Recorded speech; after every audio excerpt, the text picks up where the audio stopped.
গাজা যুদ্ধের উত্তাপ ছড়িয়ে পড়েছে পুরো মধ্যপ্রাচ্যে, কিন্তু তাদের ঘরেও আগুন লাগুক তা চাইছে না কয়েকটি আরব দেশ। আর তাই যুক্তরাষ্ট্রের নেতৃত্বে গাজা উপত্যকায় শান্তি রক্ষী বাহিনী পাঠাতে চায় তারা।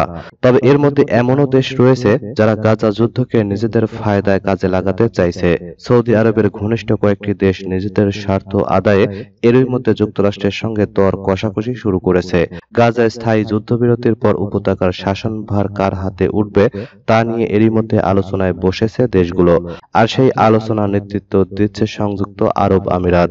গত সপ্তাহে তারা আবারও গাজায় শান্তিরক্ষী বাহিনী মোতায়েনের আহ্বান জানিয়েছে, যা ১ মাসের মধ্যে দ্বিতীয়বার এ ধরনের আহ্বান। ইসরায়েলের ইচ্ছা তারা গাজায় নিজেদের লোক বসাবে, কিন্তু গেল মে মাসে তাদের সেই প্রচেষ্টার পথে বাধা হয়ে দাঁড়ায় আরব আমিরাত।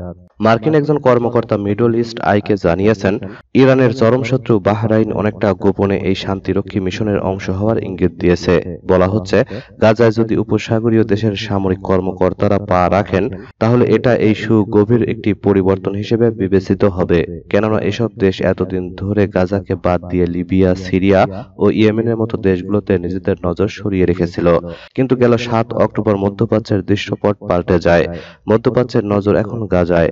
আন্তর্জাতিক বিশ্লেষকদের মতে, ফিলিস্তিন রাষ্ট্র কিভাবে পরিচালিত হবে তা নিয়ে শুরুতে মাথাব্যথা ছিল না সৌদি আরবের। তবে এখন সেই অবস্থানে পরিবর্তন হয়েছে তাদের। এখন এ নিয়ে সৌদি আরবের আগ্রহ তৈরি হয়েছে।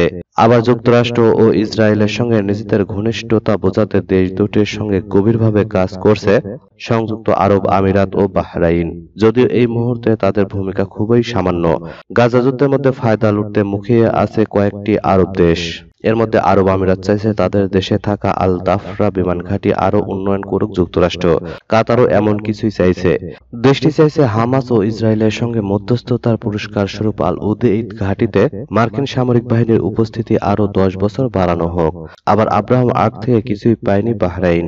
আমিরাতও F-35 যুদ্ধবিমান পায়নি, তাই জোর দর কষাকষি চালাচ্ছে তারাও।